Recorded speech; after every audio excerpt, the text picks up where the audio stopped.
Hola, en este video vamos a ver trastornos de la médula espinal. ¿Por qué eso es relevante que estudiemos este tema? Bueno, casi toda la neuropatología y casi todas las enfermedades neurológicas se centran sobre todo en lesiones supraespinales, es decir, en el tallo encefálico, pero sobre todo y en todo en el encéfalo. Sin embargo, son las lesiones de la médula espinal las que suelen producir síndromes más intensos. ¿Por qué es esto? Pues porque realmente la médula espinal es delgada, no es tan gruesa como llegamos a creer, y en una pequeña área hay una gran cantidad de sistemas tanto aferentes, es decir, que nos permiten captar información, como eferentes, es decir, que nos permiten realizar acciones. De hecho, varios trastornos a nivel espinal son urgencias neurológicas completas. Lesiones traumáticas, por ejemplo, por accidentes automovilísticos, son la principal causa de discapacidad, con más de 40 casos por millón de habitantes. Entonces, realmente es un tema muy relevante conocer cómo puede disfuncionar nuestra médula espinal y, bueno, nos permite abrir campo terapéutico y campo de prevención y campo de rehabilitación en múltiples disciplinas. Muy bien, repasemos brevemente la médula espinal para que no se nos vaya nada. A ver, la médula espinal es un tubito de apenas 1 centímetro de diámetro. El centro de este tubito está conformado por sustancia gris, que ustedes recuerdan que son los cuerpos neuronales. Aquí van a estar divididos en láminas, las famosas láminas de Rexed, siendo la parte posterior la parte sensitiva. La parte intermedia pues va a tener distintas cosas, va a tener núcleos de relevo, va a tener núcleos autonómicos, y la parte anterior que es sobre todo motriz. Alrededor de esta sustancia gris vamos a encontrar a la sustancia blanca, que está formada por axones ya sea que bajen, que vengan de sitios supraespinales hacia la médula espinal y que terminan a nivel de la médula espinal, o axones que vienen pues muchas veces de fuera, por ejemplo de las neuronas pseudounipolares que se encuentran a nivel de los ganglios de la raíz dorsal y que cruzan hacia, pues que suben a través, por ejemplo, de los cordones dorsales hasta la médula oblongada, donde decusan hacia el sitio contralateral. Entonces, pues vamos a tener estos axones que suben y que bajan a través de la médula espinal en la sustancia blanca. Recordemos también cosas importantes, como por ejemplo que hay 31 segmentos y que cada uno de estos segmentos tiene un nervio raquídeo. Y aquí podemos ver, por ejemplo, los segmentos cervicales, los torácicos, los lumbares y aquellos que son sacros. Y después encontramos esta zona de aquí que más o menos inicia a nivel de L2, donde encontramos nuestra cauda-equina, nuestra cola de caballo, por la forma que tiene o la forma que adopta con los nervios así larguitos como si fueran los pelos de una cola de caballo, y que eventualmente pues estos inervan gran parte de nuestros miembros pélvicos y también de nuestra región perineal. Además tenemos este pequeño pues plieguecín, este pequeño tejido que se llama filum terminale, que lo que nos va a encargar o se va a encargar propiamente de anclar a el resto del sistema para que no se nos mueva, no rebote o no suba o baje más de lo que es debido nuestra médula espinal y bueno, todas aquellas estructuras que lo rodean. Aquí vemos por ejemplo a nuestra sustancia blanca. La vemos más blanquecina, nuestra sustancia gris que la vemos más bien verduzca, los axones que van subiendo aquí en los cordones posteriores y aquí vemos nuestras raíces posteriores, nuestras raíces ventrales, nuestros ganglios de la raíz dorsal y aquí propiamente el nervio periférico. Y vemos a nuestra médula espinal recubierta de sus meninges. Y aquí lo importante es que estamos representando, esto es una imagen que representa un nivel raquídeo. Y estos niveles raquídeos nos dan distintas cuestiones, como por ejemplo los dermatomas, que vamos a ver que son muy importantes para evaluar en qué sitio podría estarse lesionando nuestra médula espinal. Si perdemos los dermatomas del T10 hacia abajo, bueno, pues podremos saber que a nivel de la médula espinal, pues no lo vamos a encontrar propiamente a este nivel de T10, sino que un poquito más arriba, a este nivel más o menos de T8, la lesión de la médula espinal. Bueno, eso lo entenderemos posteriormente con más precisión. Aquí podemos ver pues otro corte transversal de nuestra médula espinal. Aquí vemos la parte posterior, la parte anterior, nuestra sustancia gris, aquí en medio del canal central, nuestra sustancia blanca, que ya vimos que está formada sobre todo por axones. Entonces, esto que estamos coloreando aquí es nuestra sustancia gris, astas dorsales, astas ventrales, aquí nuestra comisura, y esto que estamos viendo aquí es nuestra sustancia blanca. Y bueno, pues lo que encontramos es que nuestra médula espinal tiene distintos tractos y es crítico, es necesario que entendamos qué son estos tractos, porque a través del entendimiento de qué son estos tractos, de dónde vienen, qué funciones tienen, es que propiamente aprenderemos a reconocer qué es lo que está sucediendo cuando estos tractos son lesionados. Y pueden que sea lesionado de manera global, por ejemplo, toda la hemimédula que estamos observando aquí, o puede ser que sea puntual, solamente algunas regiones o algunos tractos de nuestra médula espinal. Y bueno, pues es importantísimo que recuperemos, que recordemos la información sobre estos tractos. De forma muy sencilla y rápida, vemos en azul aquellos que son ascendentes, que son sensitivos, y en rojo que son descendentes, que son motores. Pues aquí encontramos nuestras columnas dorsales, los fascículos grácil, que trae información de nuestras piernas, el fascículo cuneiforme, que trae información de nuestros miembros torácicos y de nuestro tronco. Aquí encontramos nuestro tracto espinocerebeloso posterior y espinocerebeloso anterior con información propioceptiva, nuestro sistema anterolateral, que se va a encargar sobre todo de la transmisión de información nociceptiva y también de la temperatura. Entonces, a través de este codificamos el dolor, por ejemplo, y también la sensación térmica. Y vemos los tractos descendentes, ¿no? El más importante de todos, definitivamente, nuestro córtico espinal lateral, nuestro rubro espinal, que tiene una función de control sobre nuestro córtico espinal lateral, nuestros fascículos retículoespinales mediales, nuestros fascículos vestíbuloespinales, que se van a encargar sobre todo del equilibrio, por ejemplo, nuestro córtico espinal anterior, que de lo que se va a encargar propiamente es de propiamente controlar los músculos axiales. Y bueno, pues encontramos aquí una gran cantidad de tractos, pero los más importantes probablemente son nuestras columnas dorsales, fascículo grácil y fascículo cuneiforme, nuestro tracto córtico espinal lateral y nuestro sistema anterolateral, sin ofender a los otros tractos que también pueden llegar a ser importantes. Vamos a ver qué ocurre o cuáles son las manifestaciones generales por nivel de lesión. Por ejemplo, si nos lesionamos arriba, si nos lesionamos muy arriba, pues lo que vamos a encontrar es que el paciente va a quedar tetrapléjico, es decir, va a dejar de mover y de sentir pues todo lo que esté por debajo de su cuello, ¿sí? Esto lo podemos encontrar a nivel de C4, a nivel de C6, por supuesto que entre niveles más altos, pues también incluso nuestro diafragma se podrá paralizar y propiamente no podremos respirar. Una posibilidad es que sea a nivel de 6.6, entonces no podemos mover ni piernas ni brazos, pero solamente nos da cierta debilidad respiratoria porque seguimos teniendo pues una buena cantidad de fibras que llegan al diafragma a través del nervio frénico. Hay que recordar también que a estos niveles empieza nuestro sistema simpático a operar, de tal manera que si destruimos estos niveles torácicos superiores, pues vamos a dejar de tener el input de nuestro sistema nervioso simpático a nivel pues de nuestra cara, porque recordemos que no nace del tronco encefálico este input, sino que nace desde la médula espinal y sube, y entonces pues vamos a tener que los pacientes pueden presentar o manifestar síndrome de Horner, donde justamente lo que vemos es una ptosis unilateral con miosis unilateral, entonces vemos la pupila chiquita, justamente por ausencia de input de nuestro sistema nervioso simpático a este nivel.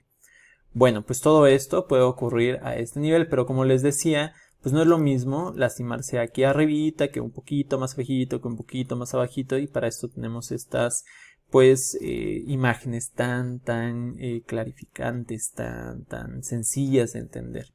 Vamos a ver qué sucede con una lesión cervical alta. Pues en una lesión cervical alta lo que vamos a tener es que vamos a tener un síndrome de neurona motora superior, tanto en nuestros miembros superiores, en nuestros miembros torácicos, como en nuestros miembros inferiores, en nuestros miembros pélvicos. Es decir, vamos a tener debilidad o parálisis, pero esta parálisis va a ser espástica, ¿correcto? Síndrome de neurona motora superior.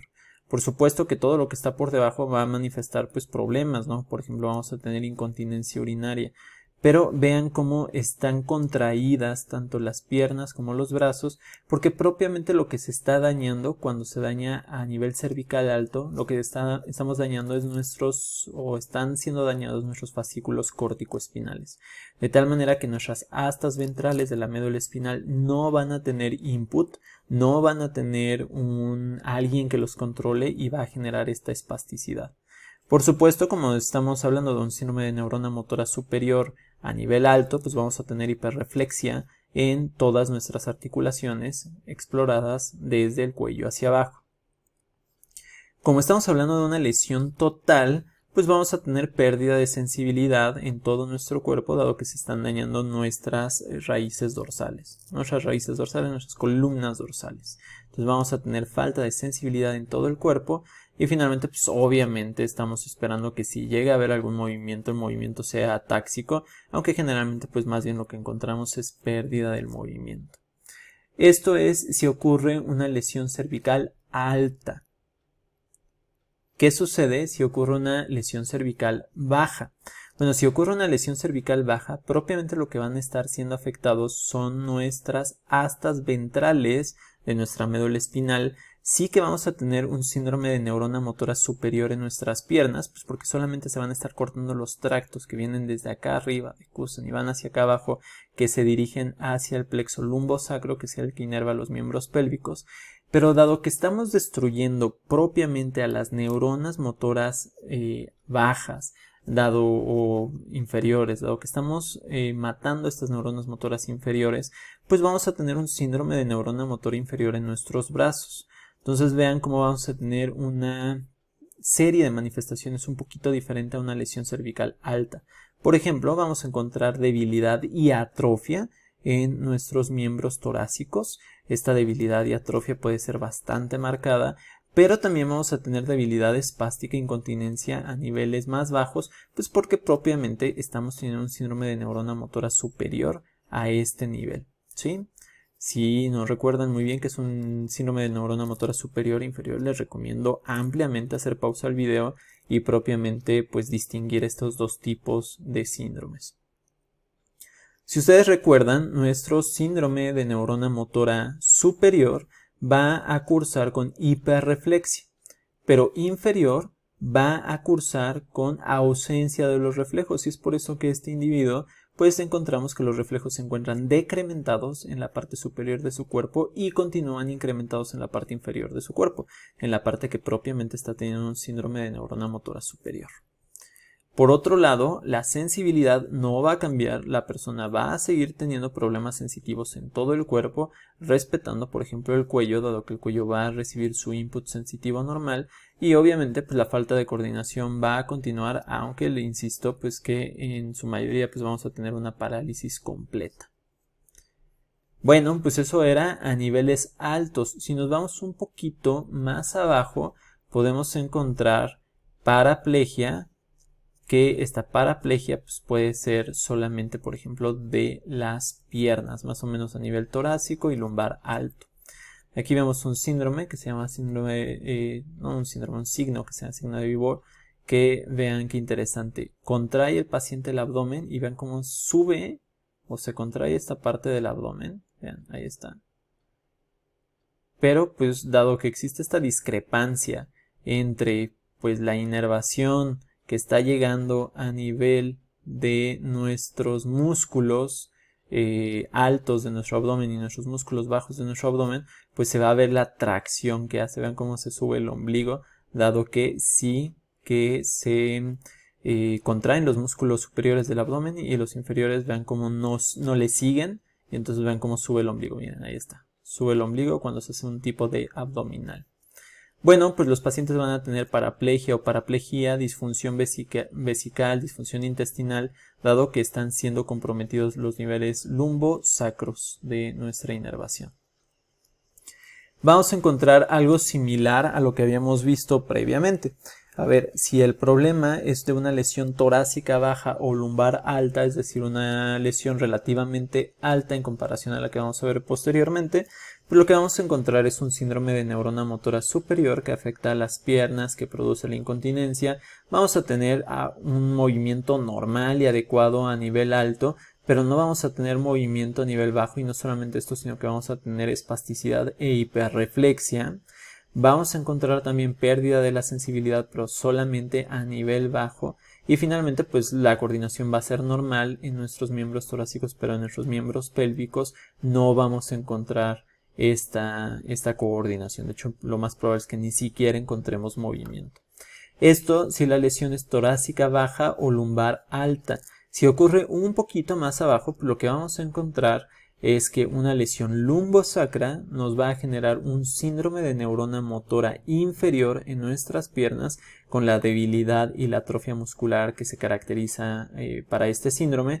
Todo lo de arriba va a seguir normal, no lo voy a repetir, pero vean cómo los reflejos van a estar decrementados, van a estar disminuidos en nuestros miembros pélvicos.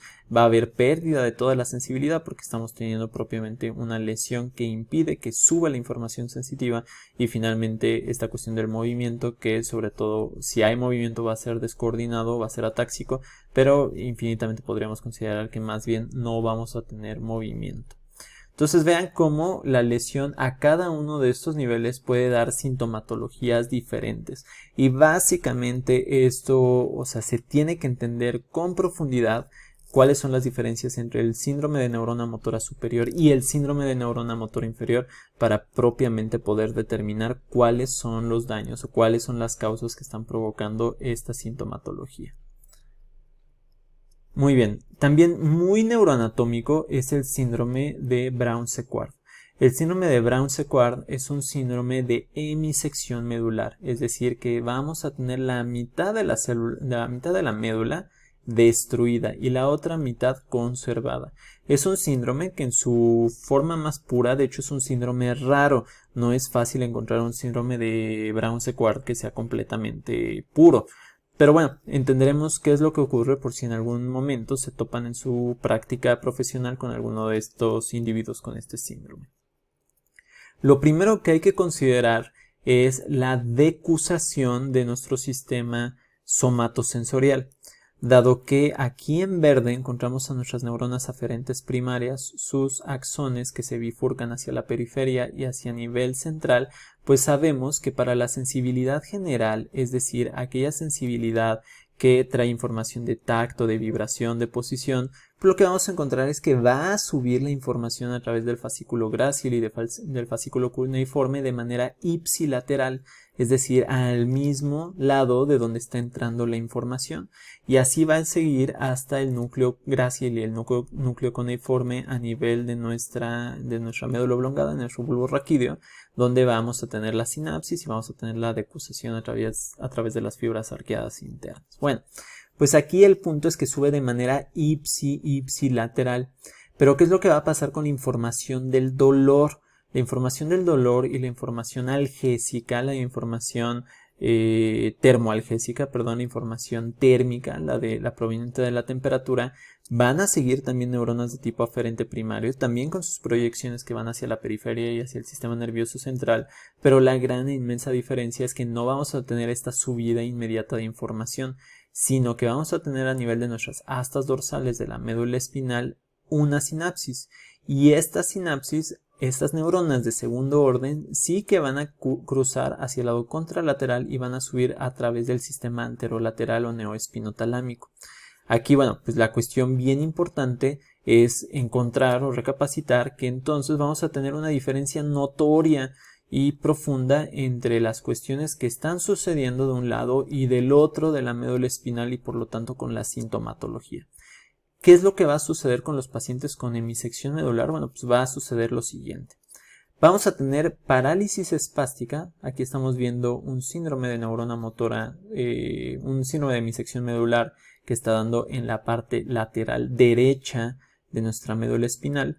Y entonces pues vamos a cortar aquí a nuestro haz corticoespinal, de tal manera que lo que vamos a tener es un síndrome de neurona motora superior de nuestro miembro pélvico derecho, ¿correcto? Y si tenemos esta debilidad espástica en nuestro miembro pélvico derecho, pues también vamos a tener la hiperreflexia, que es característica de nuestra hemisección medular, de nuestro síndrome de neurona motora superior. Pero no solo eso, sino que vamos a tener un problema de la sensibilidad que es más bien raro, o sea, donde encontramos que de la mitad derecha del cuerpo vamos a perder la propiedad o la sensibilidad propioceptiva y táctil, y del otro lado, de donde nada sucedió, o sea, de donde está limpio, digamos, nuestra médula espinal y no tenemos lesión, vamos a encontrar una pérdida de la sensibilidad dolorosa y la sensibilidad térmica. Vean cómo vamos a encontrar esta distinción tan importante. ¿Y a qué se debe? Bueno, pues se debe a que si se dañó esta porción de nuestra médula espinal, vamos a estar dañando, por un lado, aquellas fibras que van subiendo con la sensibilización propioceptiva y táctil ipsilateral, pero también a aquellas que vienen contralateralmente, pero que traen información de dolor, ¿sí? Entonces vean cómo esta parte, como aquí se decusa la información, pues también vamos a estar prohibiendo, también vamos a estar restringiendo el paso de la información a este nivel. Por lo tanto, esta neurona feliz que trae información nociceptiva, de información dolorosa, información térmica, pues no va a poder mandar su mensaje de manera adecuada porque va a estar siendo bloqueado porque esta parte de la médula espinal está lesionada, ¿correcto? Esto es lo más importante del síndrome de Brown-Séquard. Y bueno, pues de nuevo esta cuestión del movimiento descoordinado en el miembro pélvico derecho, justamente donde encontramos la debilidad espástica y la hiperreflexia, pero insisto, pues podría ser que solamente estuviera paralizado y ni siquiera se estuviera moviendo el paciente o la persona. Finalmente, acabemos por hablar sobre nuestro síndrome de Caudequina, que como su nombre lo indica, pues se refiere a que lo que está siendo dañado es justamente nuestra caudequina, y entonces lo que vamos a desarrollar son disfunciones de los nervios que pasan por la caudequina, ¿no? Entonces, por ejemplo, podemos encontrar cuando la patología es a nivel sacra, pues una lesión que denominamos o una sintomatología que denominamos anestesia en silla de montar, donde justamente estas regiones de aquí, porque son las sacras, a ver, vamos a poner aquí nuestro individuo, donde este mero, y entonces vean cómo es justamente esta porción sacra donde vamos a tener la pérdida más importante de la sensibilidad. Y entonces en este síndrome de Caudequina lo que podemos encontrar es que la persona va a tener anestesia a este nivel, pero también va a tener distintos problemas abdominopélvicos importantes, como por ejemplo retención urinaria, no va a poder hacer pipí, incontinencia vesical o se va a hacer pipí en momentos donde no debería de hacerse, o incontinencia fecal, va a haber salida de materia fecal en momentos no adecuados, e impotencia sexual, porque propiamente pues también es a este nivel donde salen los nervios que permiten, entre otras cosas, por ejemplo, la erección del pene.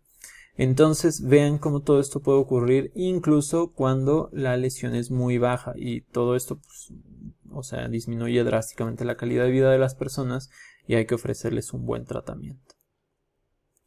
Terminemos este video con dos síndromes, el síndrome medular central y el síndrome del cordón anterior. En el síndrome medular central lo que encontramos es justamente un problema a nivel de la parte central de la médula espinal. Generalmente da porque este huequito, este conducto que está aquí empieza a crecer, destruyendo todo lo que se encuentra alrededor. Por ejemplo, en una cuestión que se llama siringomielia que veremos posteriormente. Entonces, conforme crece esto, formando un syrinx, una cavidad donde se está destruyendo la parte interior de nuestra médula espinal, pues lo que vamos a encontrar es que esta destrucción va a provocar tanto un síndrome de neurona motora superior a veces como un síndrome de neurona motora inferior, sobre todo a nivel, pues, porque aquí estamos destruyendo las astas ventrales de la médula espinal. De tal manera que el paciente va a tener debilidad en brazos, porque pues estamos destruyendo a las astas ventrales de la médula espinal. Esto es en el caso sobre todo del síndrome de cordón central a nivel torácico, que es el más común de todos. Entonces va a tener debilidad en los brazos porque estamos destruyendo aquí nuestras astas ventrales de la médula espinal. Y también vamos a tener hipoestesia en capa. ¿Por qué vamos a tener hipoestesia en capa? Vamos a tener hipoestesia en capa porque vamos a estar también destruyendo a nuestras astas dorsales de la médula espinal, donde viene entrando la información táctil, ¿no? La información que va a subir por los fascículos grácil y cuneiforme. De tal manera que las personas pues van a tener esta anestesia pues o hipoestesia muy curiosa en forma como pues, literalmente de una capita que tienen colgada, y vamos a tener además esta debilidad en los brazos. Y aquí no es falla en el tracto corticoespinal, porque de hecho el tracto corticoespinal puede ser preservado y entonces tener que nuestra fuerza en las piernas va a ser normal, ¿sí? Y ahora sí, el último es el síndrome de cordón anterior, que da por un infarto en el sistema vascular anterior de nuestra médula espinal.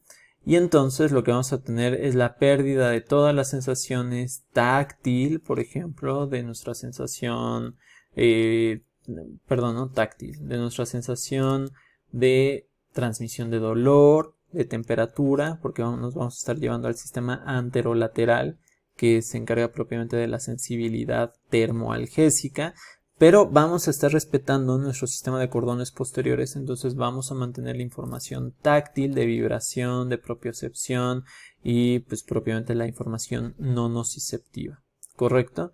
Por supuesto también vamos a poder estar destruyendo nuestras astas ventrales de la médula espinal, produciendo que el paciente además tenga un síndrome de neurona motora inferior sin síndrome de neurona motora superior, porque nuestros haces corticoespinales van a seguir preservados.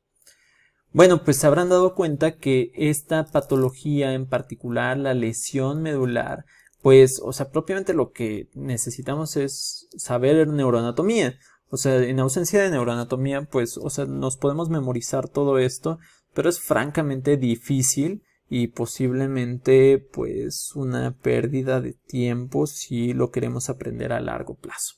Entonces necesitamos primero aprender la neuroanatomía normal de nuestra médula espinal para posteriormente seguir, pero ya propiamente con qué pasa si disfunciona de una manera o la otra nuestra médula espinal. Y finalmente, pues hacer y recapitular sobre la importancia crítica que tiene el entendimiento del síndrome de neurona motora superior y el síndrome de neurona motora inferior para este tipo de casos.